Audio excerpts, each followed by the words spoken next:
Ok, bonjour une fois de plus. C'est un plaisir pour moi d'intervenir aujourd'hui en tant que speaker. C'est la quatrième année, troisième. Oui, troisième année. La première fois, c'était à Active Spaces. C'est ça, oui, Active Spaces. Et la deuxième fois, c'était ici, la troisième fois encore, j'étais en tant que speaker. Alors, je suis Kevin Moncam, architecte en cybersécurité. Certifié 27000 familles d'implémentaires, 27005 risk manager et lead penetration tester. Donc, j'interviens plus sur les thématiques de la partie fonctionnelle de la cyber et tout ce qui tourne autour de la partie technique, audit sécurité, test d'intrusion et compagnie. Donc, aujourd'hui, mon thème est assez atypique.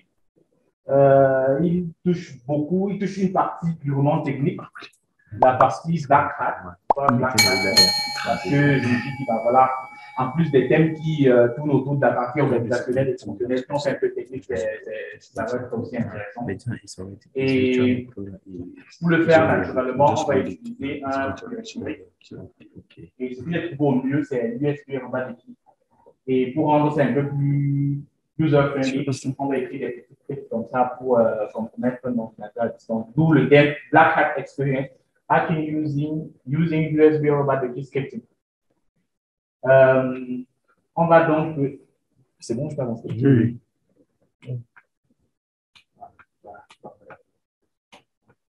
Merci. Oui. Attends.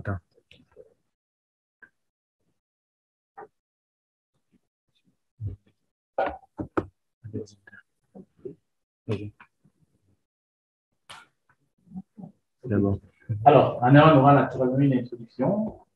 En deux, une petite histoire. C'est quoi le hacking? C'est intéressant de savoir la genèse de tout ce qu'on fait aujourd'hui et de tout ce qu'on fait demain. C'est intéressant. Non, ça va aller. Continue. Donc, c'est intéressant de savoir ce qu'on fait aujourd'hui, ce qu'on fera demain. En fait, tout cela bien. C'est très intéressant. On va parler de une petite histoire. Et en trois, on va présenter un peu ce que c'est le périphérique en lui-même et comment est-ce qu'il est utilisé et le langage qu'il supporte. Tu n'es pas obligé de compter ici. Et en quatre, on va rédiger nos premiers scripts, assez simple, pas compliqué, avec le slogan que vous avez sans doute l'habitude de voir sur les sites internet qui ont été compromis et compagnie, avec des applications web, sites internet, etc. Et en 5, on va exécuter des commandes pour lancer le navigateur des victimes et faire des réflexions vers des sites empoisonnés et d'autres objets comme ça qui peuvent être téléchargés par la machine de la victime et obtenir une session sur la machine. En 6, le sixième point, purement technique démo, on va ajouter un utilisateur à distance et activer un protocole, RDP, Remote Desktop Protocol. Je présume qu'il y a quand même pas mal de techniciens, d'experts, d'ingénieurs dans la salle, donc du coup, ils comprennent très bien. Et en 7, on va faire un peu du reverse shell. Et c'est assez intéressant, pourquoi? Parce que lorsqu'on a un shell, quand même, c'est bien, n'est-ce pas? On peut exécuter les commandes à distance sur la machine. On peut faire des trucs assez sympas. Et sans que la personne se rende compte, bien sûr. Bon, c'est vrai qu'il peut se rendre compte, mais s'il n'est pas assez, comment on dit, assez wise, il n'est pas assez wise, il ne peut pas se rendre compte. Et en 8, naturellement, comment se protéger, c'est intéressant aussi, puisqu'on a vu toutes les techniques d'exploitation. C'est bien de savoir également comment se protéger et comment contrer ce genre de techniques-là. OK. Dans la petite introduction, on va parler des différents équipements qu'on appelle des work devices, qui sont des faux équipements à la base, qui vont être utilisés ici, non seulement pour différentes fonctions. Et ici, plus que notre thème touche autour de l'USB Robot Key. À la base, c'est une clé USB qui est très simple. Très simple. On a pu utiliser des clés USB. Mais elle est une fausse clé USB qui est utilisée maintenant pour des fonctions assez poussées, l'exploitation des systèmes informatiques, l'exploitation des ordinateurs et compagnie. Et il y a également d'autres équipements, des Web Access Points. Aujourd'hui, vous avez la possibilité, par exemple, de le faire avec des petits équipements, des petits émetteurs sentiers pour créer un faux point d'accès et vous rediriger les utilisateurs dessus pour compromettre ou pour écouter le trafic. Vous pouvez également utiliser le point d'accès Wireless Pineapple. Wireless Pineapple, qui sont des faux points d'accès comme ça, et vous redirigez les utilisateurs dessus. Donc, du coup, on a un ensemble d'équipements qui sont censés faire des choses assez sympas. Ça peut être une clé USB, ça peut être un point d'accès sans fil. Mais les individus modifient la fonction première de ces équipements-là pour en faire des choses assez implicites. Déjà comme des faux points d'accès ou des fausses clés USB.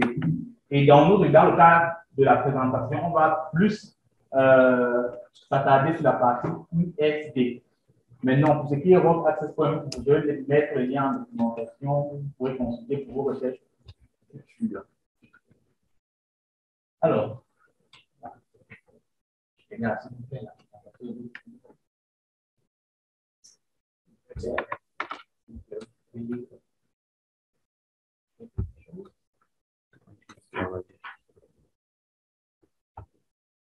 voilà. Désolé pour la qualité de l'image. Vraiment, elle n'est pas. C'est la meilleure image que je trouvais sur Internet. Elle n'est pas si claire que ça, mais bon. Ouais, c'est là. Alors, pour la petite histoire, si je pose la question dans la salle, quoi, le hacking, c'est quoi? Est-ce que quelqu'un a en mesure de me donner une réponse claire? Du moins, une réponse est comme il entend, comme ça vient dans la tête. Oui, le hacking, c'est quoi? Quelqu'un peut dire ça, tu me dis ce que tu en penses. Ok, lui dit détourner la fonctionnalité initiale de quelque chose. Est-ce que quelqu'un a d'autres choses à idée aussi? Oui.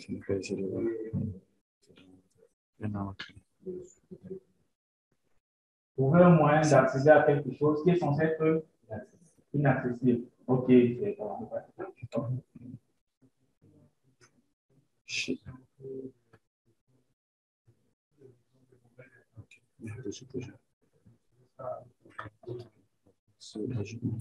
ok. C'est pas faux, hein? Ce que vous dites n'est pas faux, mais il y a une genèse. Est-ce que cette image, c'est pas clair, est-ce que cette image, quelqu'un reconnaît le visage d'une personne? Onomo, le fondateur de. Est-ce que quelqu'un reconnaît une personne ici?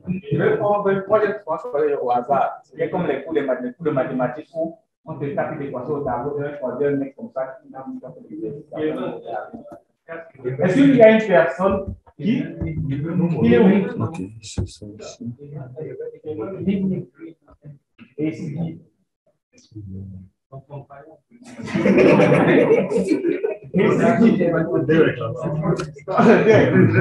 Alors, donc, comme ça pour la petite histoire, lorsqu'on parle de hacking, on remonte dans les années 60 aux États-Unis, dans une institution américaine, le MIT, technologie, où il y avait un ensemble d'étudiants assez intelligents, des gars, des geeks avec des profils assez comme ça.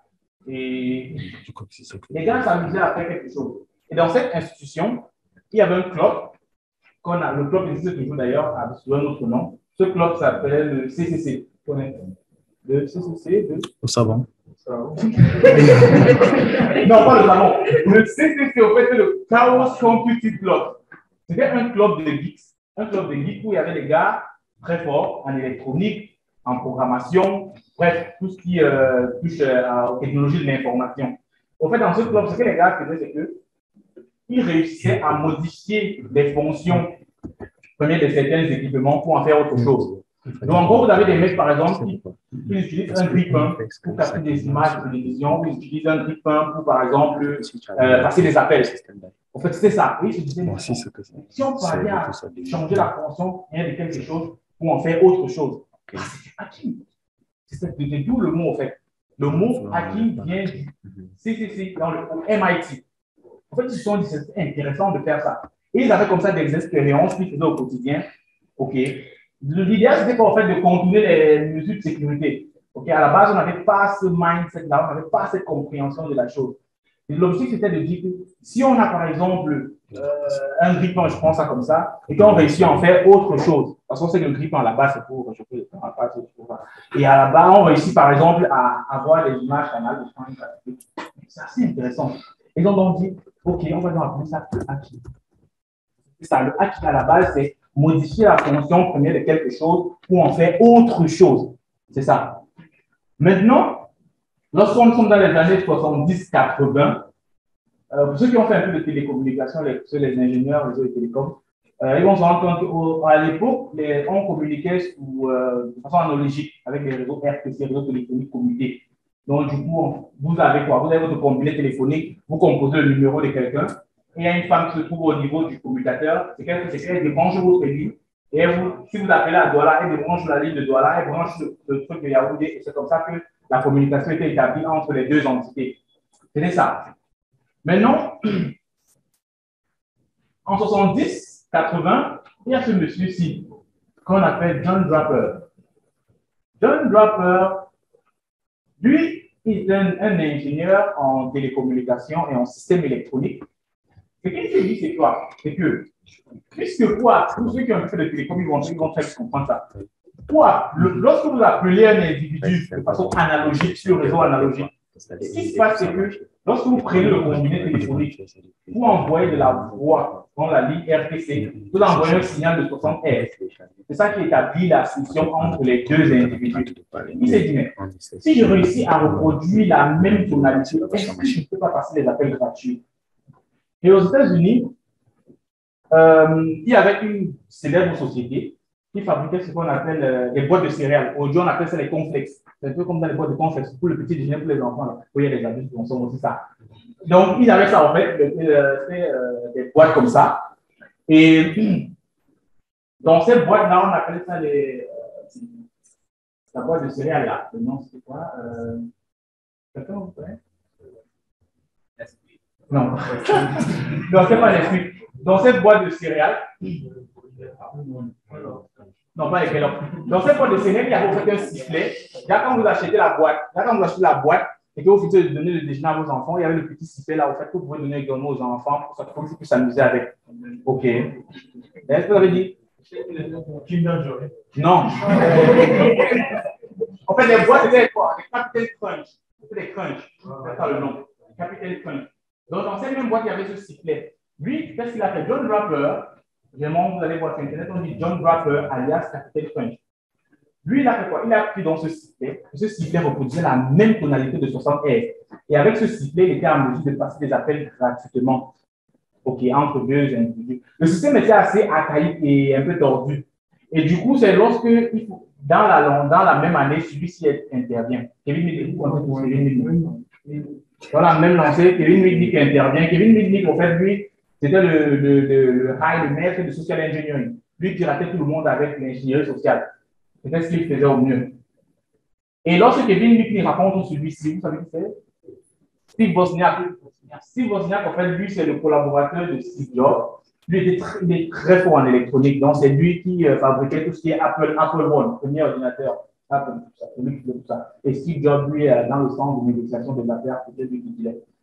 Donc, du coup, lorsque les trois gens se sont rencontrés, Kevin Mitnick était assez fan du sifflet de John Draper. Et lui, il était très fort en électronique. Ce qu'il a donc fait, c'est que il a fabriqué un équipement qu'ils ont appelé la Blue Box. La Blue Box, en fait, reproduisait les mêmes tonalités d'un combiné téléphonique avec la même fréquence, mais c'est un peu plus soft électronique, c'est assez électronique. Et ça marchait très, très bien. Et du coup, ils ont baptisé la technique le piratage téléphonique, le freaking. Le freaking, en fait, c'est cette technique-là que les gars ont mis sur pied pour hacker les lignes téléphoniques analogiques. Aujourd'hui, la technique, ça ne marche plus. Aujourd'hui, on est passé, par exemple, au RNS, réseau numérique à intégration de services, où on a du TCP, IP dans les réseaux téléphoniques, où vraiment, ça ne marche plus. Mais ces gars-ci, au fait, ont rendu la chose possible. Et derrière ce personnage, il y a eu une naissance des hackers qui ont le Condor, ceux qui connaissent le Condor. Il y a eu pas mal de personnes maintenant qui ont suivi le pas de Kevin, qui ont suivi le pas de John Draper et de Steve Wozniak. Il y a d'autres hackers comme ça qui sont nés dans l'avancée. Donc voilà comme ça pour la petite histoire. Maintenant, derrière, il y a des choses assez intéressantes. D'ailleurs, il y a un film sur Kevin Mitnick qui est assez intéressant. Vous pouvez vous donner comment c'est top. et également sur Steve Wozniak et compagnie. Donc, voilà comme ça pour la petite histoire. C'est bien de savoir, moi je trouve que c'est bien de savoir cela, parce que c'est assez intéressant. Pourquoi? Parce qu'il faut qu'on sache, lorsqu'on fait des choses, on met sur pied des actions, il faut que l'on puisse comprendre pourquoi est-ce que l'on fait réellement cela. Regarde, on va voir.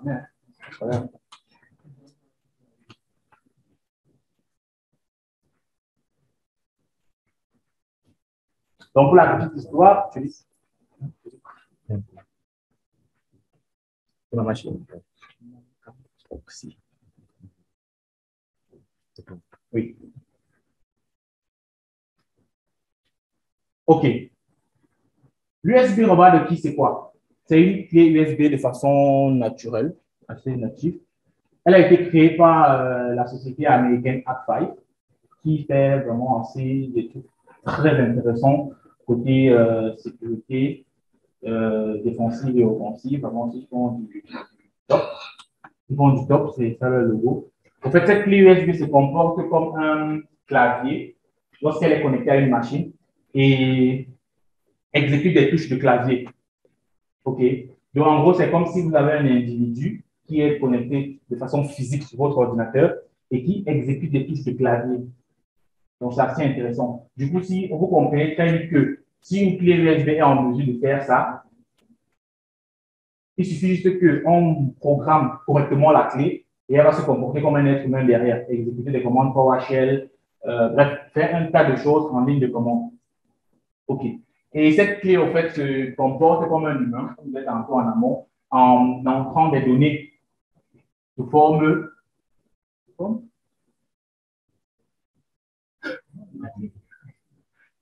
de saisie clavier, en fait.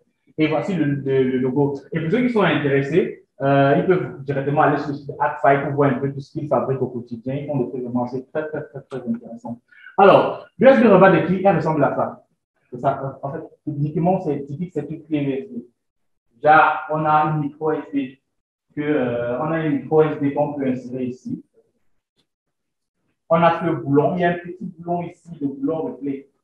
En fait, lorsque vous appuyez sur ce boulon-ci, la clé USB se comporte de façon normale. Donc, en gros, vous pouvez charger les données dans cette micro SD et l'utiliser comme support de stockage. Donc, il n'y a pas de souci. Et il y a une petite LED également ici, qui a deux types de variantes. Lorsque la LED est rouge, c'est que votre carte est fournie et qu'elle marche pas pour ça. Et lorsque la LED est verte, tout se passe bien. Et ici, on a la connexion bloc. Également ici, on a un ensemble de circuits avec un mini CPU de 32 bits qui soit cadencé à 60 MHz et toute la partie protection de la clé. Les premières versions de la clé, il y avait ce petit canal-ci. Mais c'est pas trop. En fait, c'est comme ça. Mais c'est assez. C'était trop flagrant, en fait. Les gens vont dire, ouais, mais attends, c'est un petit canal. Oui, mais j'ai vu ça sur YouTube, j'ai vu ça sur France 24, on a dit, et voilà, il y a un petit canal là, donc du coup, ne mets pas cette clé sur ma machine. OK. Du coup, ils ont sorti les nouvelles versions de la clé. C'est mieux, vous m'écoutez comme ça. Du coup, ils ont sorti les nouvelles versions de clés. Ils ont sorti les nouvelles versions sans le canard. Donc, ils ont des versions comme ça. Là, il n'y a plus de canard dessus. OK, ils ont sorti des nouvelles versions. Il n'y a pas de canard. Et du coup, si vous voyez ça, ça ne saute pas à l'œil, n'est-ce pas? Du moins, ceux qui ont fait un tour sur le site de Hack5. Et du coup, ils ont retiré les produits avec le petit canard là-dessus. OK. Maintenant, ils se sont dit, ouais, c'est bien beau, ça marche bien. Lorsque les utilisateurs ont ça, ils peuvent charger les trucs dans la carte pour moi et bloquer la clé sur la machine de la clé. Ils sont dit super. Maintenant, en plus de ceci, ils ont sorti une nouvelle version de la clé. Je n'ai pas malheureusement mis la carte ici. Ils ont appelé ça le Bunny Batch. Techniquement, c'est la même clé USB. Elle fait la même chose, mais elle a des fonctionnalités un peu plus poussées. Et c'est très, très intéressant. Celle-là coûte un peu plus cher. Ceci, c'est dans les. En France, c'est 36 000. Oui, 36 000.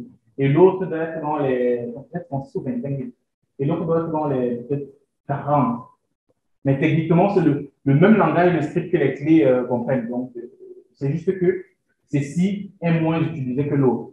Actuellement, si vous allez sur le site pour acheter, je pense que c'est App Stock, il n'y a plus un stock. Il y a des gens qui achètent ça continuellement. Ça va très vite, ça se coûte très rapidement. Donc, il faut passer à l'afflux pour être chanceux. Donc, pour la démonstration, on va, dans un premier temps, je vais vous montrer comment rédiger vos premiers scripts. Okay. Lorsque vous avez rédigé les premiers scripts, je vais vous montrer comment les encoder. Il faut encoder parce qu'il faut encoder les scripts pour que le langage, la machine puisse naturellement les comprendre. Et ensuite, il faudra délivrer les payloads ou vos charges utiles à vos différentes destinations. Techniquement, les scripts sont assez simples. Pour ceux qui ont fait de l'assembleur, ils vont très comprendre. C'est un langage assez bas. Donc, du coup, le système d'exploitation vous comprend très vite. Et pour délivrer le payload à la machine, vous pouvez utiliser les techniques que vous connaissez tous. Ça peut être les techniques d'ingénierie sociale. Là, vous arrivez quelque part, vous dites, est-ce que tu peux me. Une technique d'ingénierie sociale que vous avez mis sur pied et pour exploiter la machine de la lecture. Alors, notre premier script ressemble à ceci. Est-ce que quelqu'un peut m'expliquer, du moins si quelqu'un comprend, est-ce que quelqu'un peut m'expliquer ce que fait ce script? Je vais prendre une personne.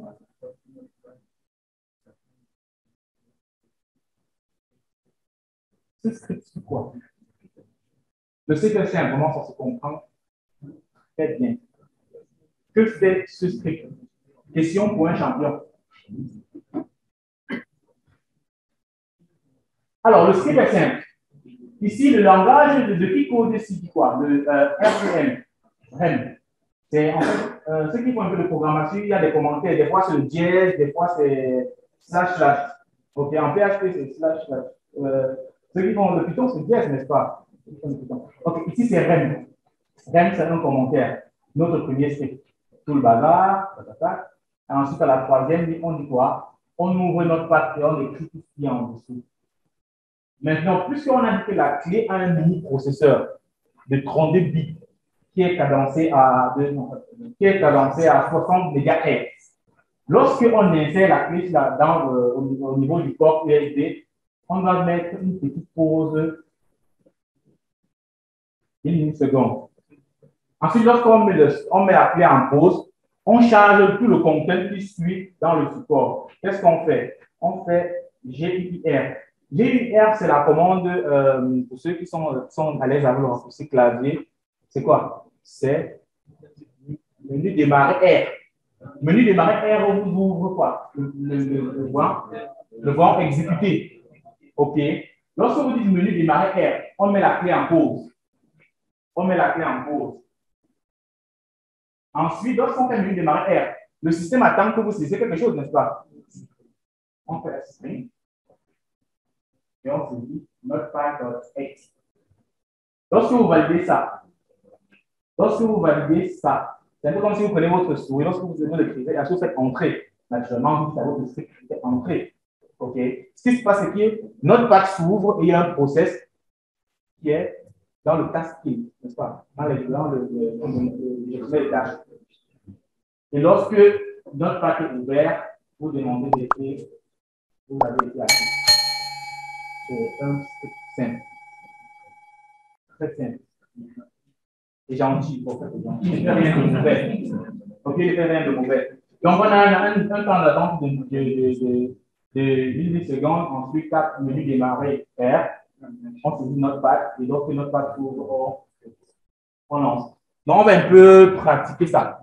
OK? Pour chaque petit mot, pour que vous voyez un peu à quoi ça ressemble. Donc, monsieur Tata, tu vas. Tu t'appelles comment pour voir si ça peut t'aider? Bon, le problème avec ça, en fait, c'est que la clé, puisqu'il y a une petite carte, une petite SD carte à l'intérieur, une micro SD. Ce qui se passe, le problème, c'est qu'il faut tout le temps ouvrir ça. Voilà à quoi elle ressemble. Vous voyez. Il faut retirer le support, vous retirez la carte. et il faut vous pouvez mettre ça dans un port 4. OK. Vous mettez dans un port 4 et vous insérez. C'est un peu ça le problème. Donc, à la base, il ne vous donne pas la possibilité de directement charger dans la carte et qui est dans la clé. Donc, du coup, il faut que vous ayez quelque chose à main. Mais lorsque vous avez l'habitude, lorsque vous faites ça continuellement, vous vous habituez, le truc reste quoi.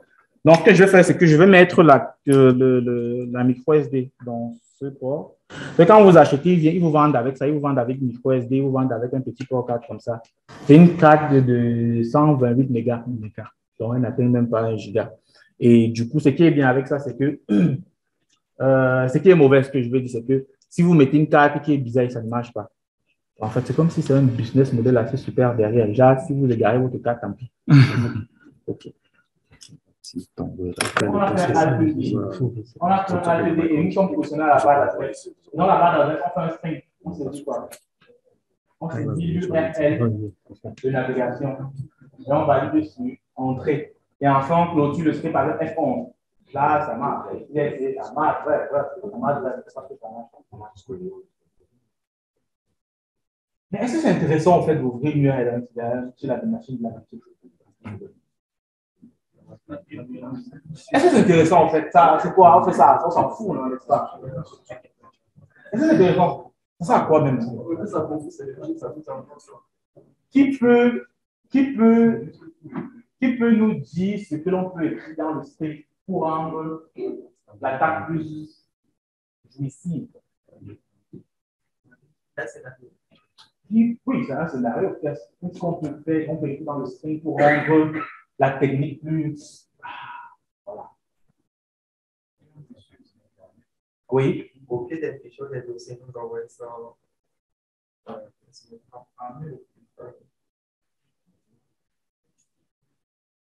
Mais, bon, ok. Ce qui dit n'est pas faux. On va essayer de comprendre. Tu as dit copier des fichiers, on s'arrête là. Copier des fichiers, mais pour copier des fichiers, il faut que tu connaisses dans quel directoire se trouvent ces fichiers. Comment tu vas s'écrire quoi ici?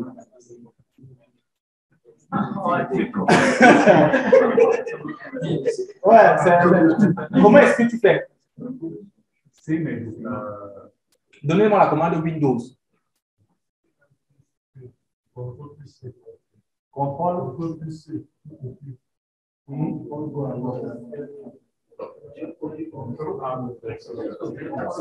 C, ça copie tout.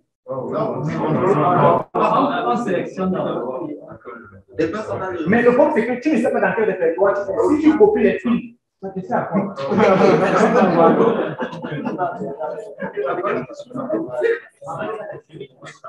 On met l'extension du fichier. Ceux qui étaient à la première édition, il y a une présentation que l'admin a fait. C'était, je me rappelle, je n'ai pas oublié, ça fait 3 ans, n'est-ce pas? C'était Fileless Attack. Il y avait des trucs comme ça. C'était ça, n'est-ce pas? Avec PowerShell. Ce qu'il a fait, c'est quoi? C'est que le truc, c'était d'exploiter une machine sans déployer le fichier direct dans un truc comme ça. C'est ce qu'il a fait.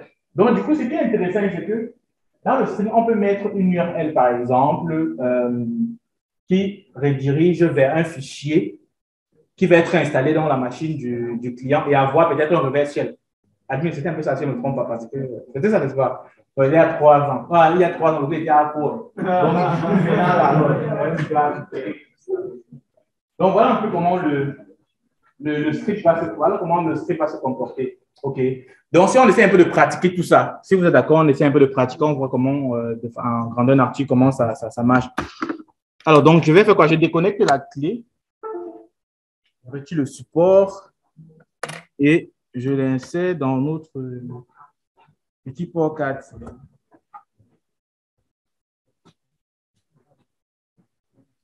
Donc, j'insère ça.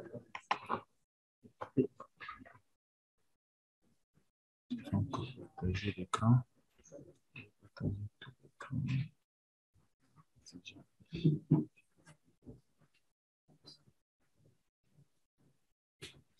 Un nouveau navigateur. Je vais ouvrir la clé. OK. Tac, tac, tac.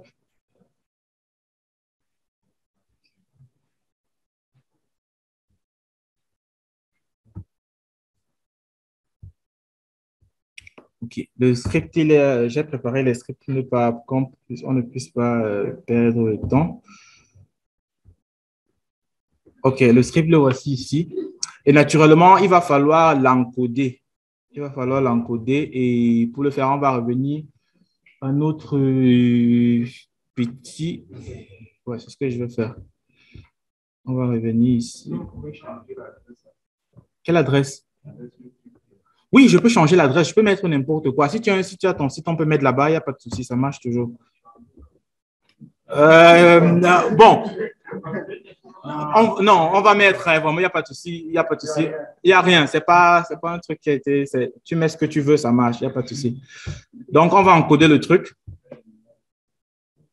Je présume que...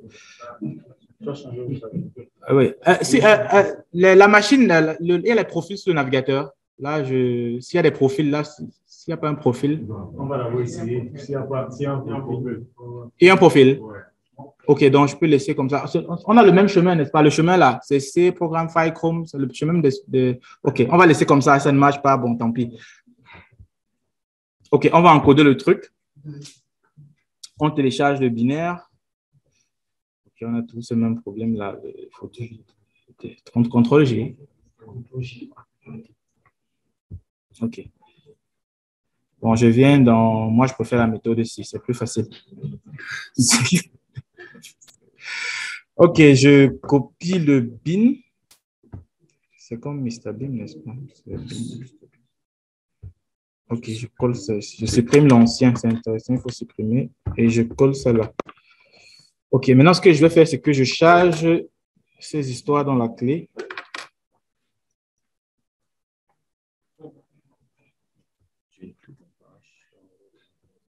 OK. Je vais réduire un peu ça comme ça. Et j'insère la clé.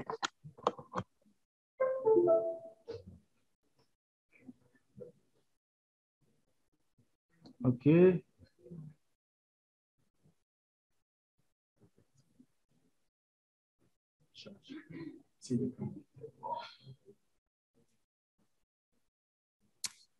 OK. Pour la connexion. Nous comptons axer notre développement sur des partenariats avec des partenaires. Ouais. Le programme de la transmission. Oui, en fait. Au Cameroun, qui en fait c'est l'équivalent. Par exemple, que l'on va voir tout à l'heure. Je peux revenir à la présentation, s'il te plaît. Aussi, par exemple, qu'on va voir un peu plus dangereux. OK, voilà. C'est bon. Je vais passer à la présentation suivante. Oups, désolé, ce n'est pas trop visible. Mais je vais vous expliquer. Le script, il fait quoi? Ajoute un nouvel utilisateur et active la session RDP. On sait quoi? RDP, c'est Remote Desktop Protocol. OK. Généralement, ceux qui ont un gros parc informatique sur Windows, des systèmes Windows, et qui ont des serveurs qui sont en virtualisation, des trucs comme EX6 ou des VSphere, tout le bazar, ils utilisent des fois le protocole RDP pour effectuer des sessions à distance. OK, pour prendre les serveurs à distance. OK. C'est très intéressant. Maintenant, ce que l'on va faire, c'est que dans notre script,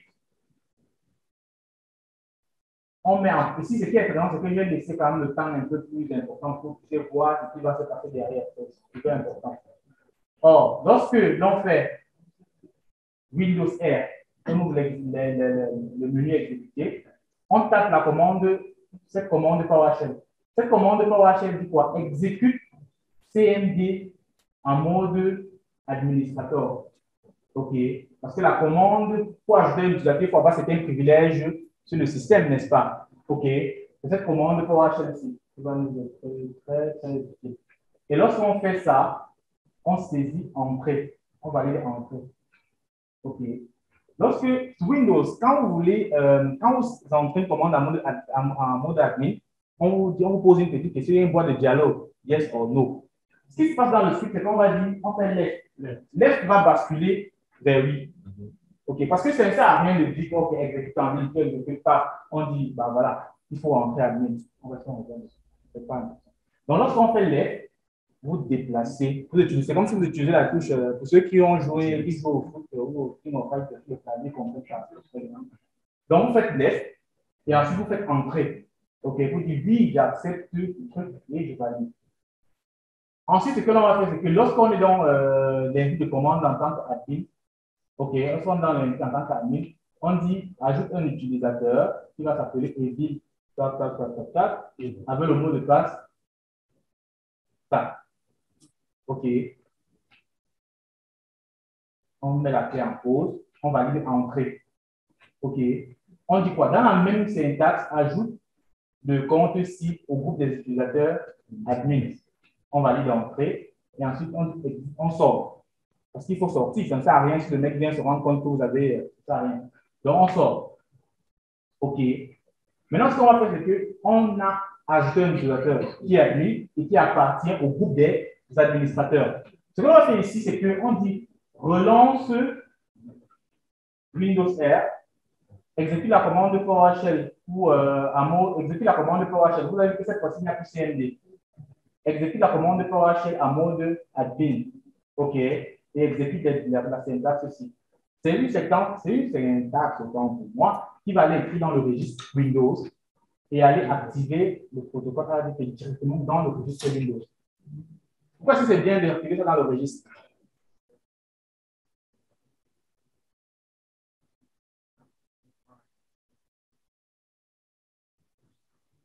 Tu peux mettre en place. Ça donne un peu l'impression, genre, comme si c'était pourquoi activer ça? On active le registre. Pourquoi? C'est intéressant parce que on rend le truc en même temps persistant. Déjà, si le mec est persistant, si le mec reboot son truc, vous avez toujours le protocole qui est activé. Et ce qui est intéressant sur Windows, Windows dit ceci, on peut activer le service ADP sur la machine, mais sur le firewall de la victime interdit les communications TCP sur le 3389, la connexion TCP n'est pas établie. Du coup, on dit ceci, en plus de faire le petit désordre que tu as par haut, va également dans le firewall et tu acceptes les connexions ADP sur le protocole TCP sur le port, vous connaissez le 3389. Et tu valides entrée et à la fin tu sors. Voilà en fait le truc simple. Maintenant, est-ce que. Oui, j'ai une petite question. Je veux savoir au niveau de la commande, elle est l'équipe de l'administrateur. Où? À quel niveau? En bas. Ici? En bas. Ici? Oui, la commande pour laquelle? Je ne sais pas si c'est la session de l'utilisateur mot de passe.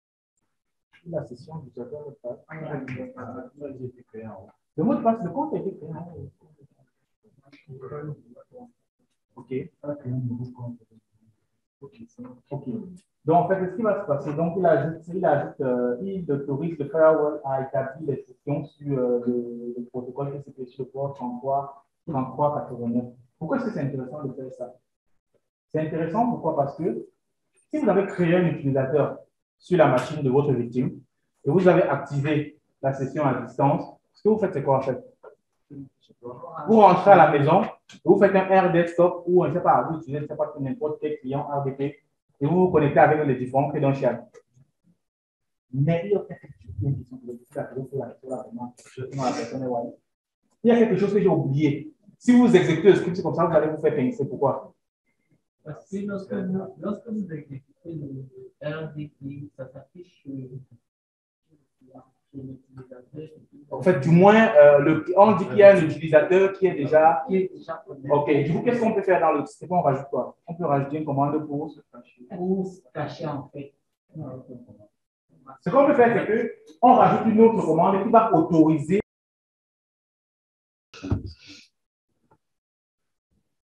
Le dernier là. OK. Le voici. Tac, tac, tac. Ce navigateur.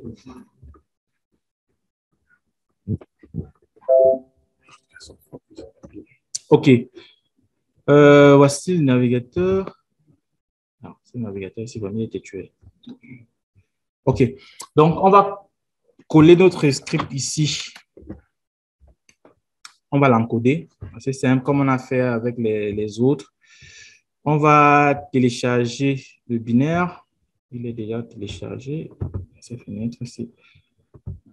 Donc, moi, je vais utiliser ma technique et moi, je ne sais pas. C'est bizarre là, moi, je ne connais pas. Ok, je copie le truc.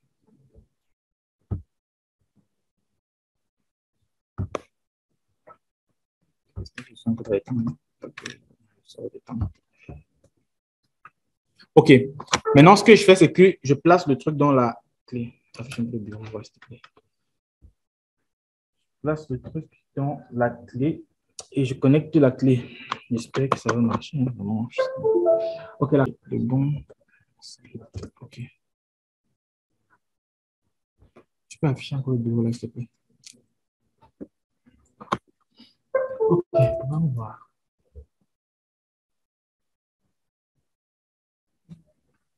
Oups.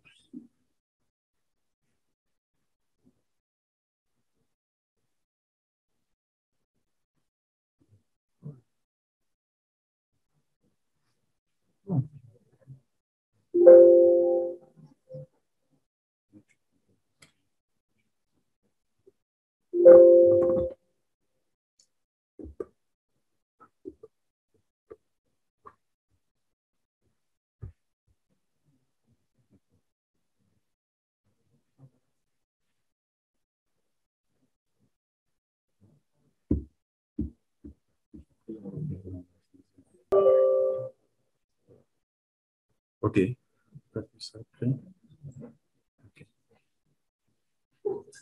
Ok, ici c'est là, c'est bon maintenant. Donc là, voilà, il crée un utilisateur. Là, il ajoute dans le groupe admin. Ah, ouais. Ouais. Le groupe, en fait, le groupe n'existe pas parce que c'est écrit en anglais. Ok. Oui. Ah, mais chouette. Oui, c'est écrit en anglais. En fait, ce sont les commandes pour activer le RDP et le pare-feu. Ce qu'on a fait, c'est que, bon, on va pas réécrire le script. C'est que sur ma machine, bon, là, je vais penser à ça. Sur ma machine, tout ce qui est en anglais, le groupe, c'est administrateur. C'est aussi ça. Et du coup, puisque sa machine, elle est en français, donc le groupe, c'est administrateur. Donc, du coup, c'est pour ça que ça ne va pas trouver. Mais je pense que l'utilisateur, quand même, a été créé. Si on check quand même les utilisateurs, Derek, tu peux venir comme aider, s'il te plaît. Si on check quand même les utilisateurs, on peut se rendre compte qu'il y a un utilisateur qui a été ajouté. Non, bien là sur panneau de configuration, c'est contrôle. La machine, c'est comme ça existe que quand tu l'utilises. Oui.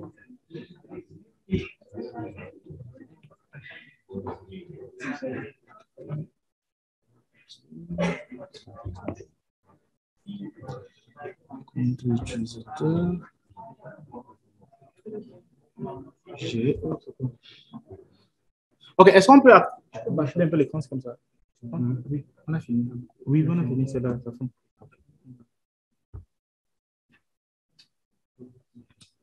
Ok.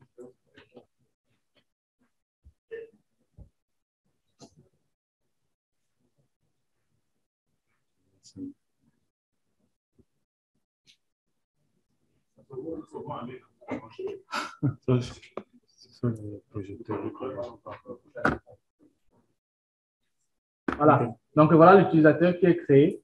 Bon, c'est vrai qu'il n'est pas dans le groupe admin, il n'est pas dans le groupe administrateur parce qu'on voit très bien, que le nom, en fait, c'est pas ça, c'est administrateur dans le script. Et du coup, ça n'a pas marché. Donc l'idée, c'est de modifier le script. Et tu peux rafficher la présentation en avant.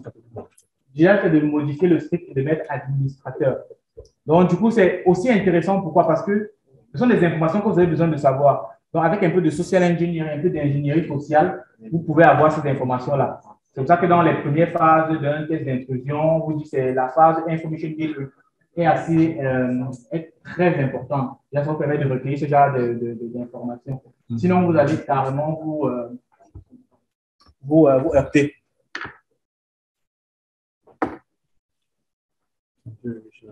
OK. Donc, pour finir, c'est le dernier script qu'on ne va pas pratiquer ceci. Vous pouvez laisser le script pour ceux qui sont intéressés. Ce que fait ce script, en fait, c'est quoi? C'est que lorsqu'il est inséré, on a notre premier timing. de 1000 millisecondes. Et lorsqu'on fait Windows R, on exécute la commande PowerShell suivante. Cette commande ici fait quoi? Elle désactive Bitdefender, s'il y a un antivirus. Elle désactive Bitdefender. Ce qui se passe maintenant, lorsqu'on a désactivé Bitdefender, on exécute une autre commande PowerShell. La commande PowerShell ici va aller télécharger ce payload-ci, qui s'appelle payload.psd, qui contient aussi un ensemble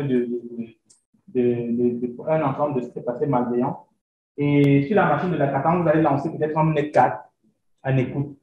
OK. Et lorsqu'on exécute entrée, la session TCP, le reverse shell est la connexion reverse shell est établie entre la machine de la victime et la machine de l'attaquant. C'est un code assez simple. Bon, vous pouvez aussi couper ce code, et vous commencez à partir d'ici. Et en plus de ça, lorsque maintenant vous avez la connexion, vous avez le reverse shell sur la machine de la victime, vous pouvez exécuter les commandes sans problème. Bonjour. Alors, voici le contenu de payload.psd. En fait, donc, voici ici. Vous avez la connexion socket qui est établie sur le support et adresse IP, vous mettez votre adresse IP ici. OK. Et on reste dans le range des ports TCP suivant. Et lorsque la commande ici est exécutée, c'est le serveur web qui se trouve sur la machine de l'attaquant qui va être appelé. Et lorsqu'il va télécharger, vous allez télécharger ce fichier qui contient ce code malveillant-ci. OK. Il y a une session TCP qui va être établie entre les deux machines. Bon, pour faire vite, on ne va pas tester celui-ci. Alors maintenant, comment se protéger? Comment se protéger? Règle numéro 1. Ne faites confiance à personne. OK. Vraiment, la clé USB, c'est le moyen le plus typique de... Vraiment, les clés USB, c'est normal. Genre, tu es en cours, tu n'as pas un PDF, applique-moi ton PDF. C'est le moyen le plus simple. Et du moins, ce n'est pas seulement avec USB, avec plusieurs autres trucs. Du moins, ne pas faire confiance à n'importe quoi. En fait. Donc, du coup, lorsque vous avez une clé USB, et ce qui est bizarre, c'est qu'il y a des scripts qui ne sont pas détectables par votre programme antiviral. Donc, faites très attention. OK, même si vous faites confiance à votre étape-ci, peut-être 2000, je ne sais pas combien, qui est à jour, il y a de fortes chances qu'un site, par exemple, pour l'ajout des utilisateurs puisse passer et votre antivirus ne voit quelque chose. Donc, faites très attention à ce que vous insérez sur votre machine. Et enfin, il faut rester dans un principe de sensibilisation. C'est intéressant, il faut sensibiliser les utilisateurs. C'est important. Et pour revenir à la question du monsieur, la sensibilisation va tourner à ceci. Lorsque je laisse mon ordinateur à mon poste de travail, je dois verrouiller ma session avant de me lever. C'est assez intéressant, il faut verrouiller. Et lorsqu'on verrouille la session, naturellement, le script ne s'exécute pas. OK. Si vous vous levez, vous faites menu démarrer L. C'est ça, non? Non, menu démarrer L. OK. Vous faites Windows L, autant pour moi. Windows L. Si quelqu'un insère une clé USB, le script ne marche pas. Donc, c'est aussi intéressant, il faut se sensibiliser et faire attention à tout. Et à l'ouverture de la session. Pardon? Et à l'ouverture. Et à l'ouverture. À supposer qu'il y a la clé. Oui. Non, ça ne marche plus parce que le premier délai en haut est déjà passé. Donc, tout ce qui va suivre dans le script, c'est mort, carrément. OK. Donc, le délai en fonction de mon déplacement. Comment est-ce que tu calcules ça? Je peux estimer que je ne dois pas faire plus de 10 minutes. Non, mais est-ce que la probabilité est très faible. Est-ce que dans ce cas, logiquement, tu peux trouver une clé que tu n'as pas marché? Donc, c'est ça aussi. Tu vois ce qu'il dit qu'il branche à la pêche. OK, vraiment, les gars, merci.